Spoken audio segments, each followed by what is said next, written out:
MP के नए जिलों में सरकारी जमीन पर बनेंगे भाजपा कार्यालय, कैबिनेट में मिली मंजूरी। मध्य प्रदेश की मोहन सरकार की कैबिनेट में कई बड़े प्रस्तावों पर मुहर लगाई गई है। मोहन सरकार की कैबिनेट में जबलपुर के रांची तहसील में 100 बिस्तर वाले कर्मचारी राज्य बीमा निगम के अस्पताल के लिए 5 एकड़ जमीन देने का फैसला किया गया है। एमपी में मंडराया लंपी वायरस का खतरा, गौशालाओं में गोवंश को हरी घास खिलाने पर लगाया प्रतिबंध। मध्य प्रदेश में एक बार फिर लंपी वायरस का खतरा मंडराने लगा है।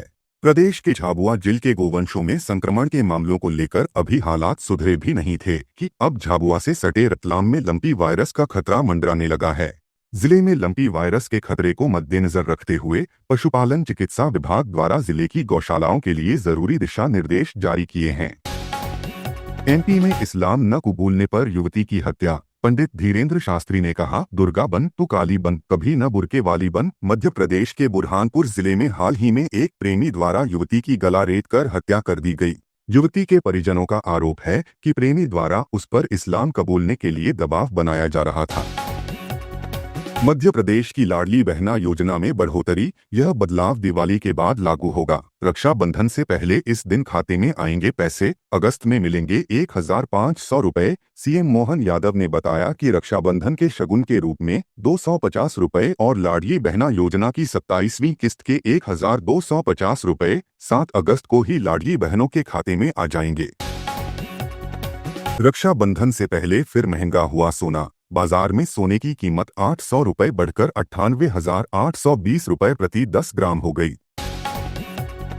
एमपी में खाद बीज संकट, कांग्रेस के आरोपों का कृषि मंत्री ने दिया जवाब। विधानसभा में हुआ था हंगामा। मध्य प्रदेश में खाद संकट को लेकर कांग्रेस की ओर से लगाए जा रहे आरोपों का जवाब देते हुए कृषि मंत्री ऐंदल सिंह कंसाना ने कहा है कि राज्य में कहीं भी खाद का कोई संकट नहीं है और कांग्रेस की ओर से जो आरोप लगाए जा रहे हैं वे पूरी तरह निराधार हैं।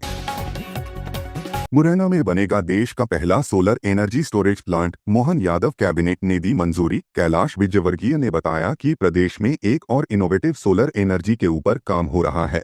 मुरैना में प्रदेश और देश के पहले सोलर एनर्जी स्टोरेज प्लांट लगाने के लिए कैबिनेट की बैठक में स्वीकृति दी गई है।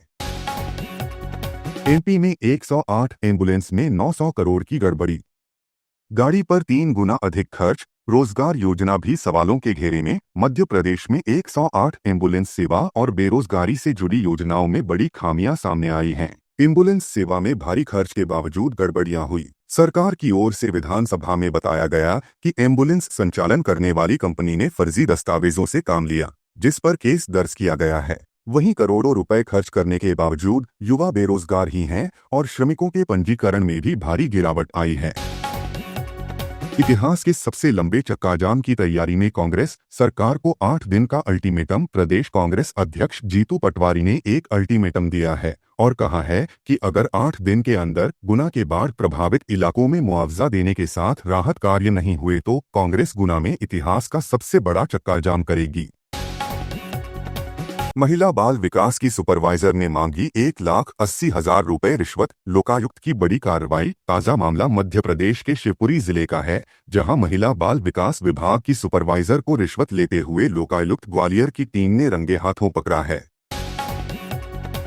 सीहोर में बढ़े हुए बिजली बिलों का विरोध, महिलाएं बोली, लाडली बहना योजना से मिलने वाले पूरे पैसे इसी में खर्च हो रहे। मंगलवार को बड़ी संख्या में लाडली बहनों ने रैली निकाली और विद्युत वितरण कंपनी कार्यालय के बाहर नारेबाजी की।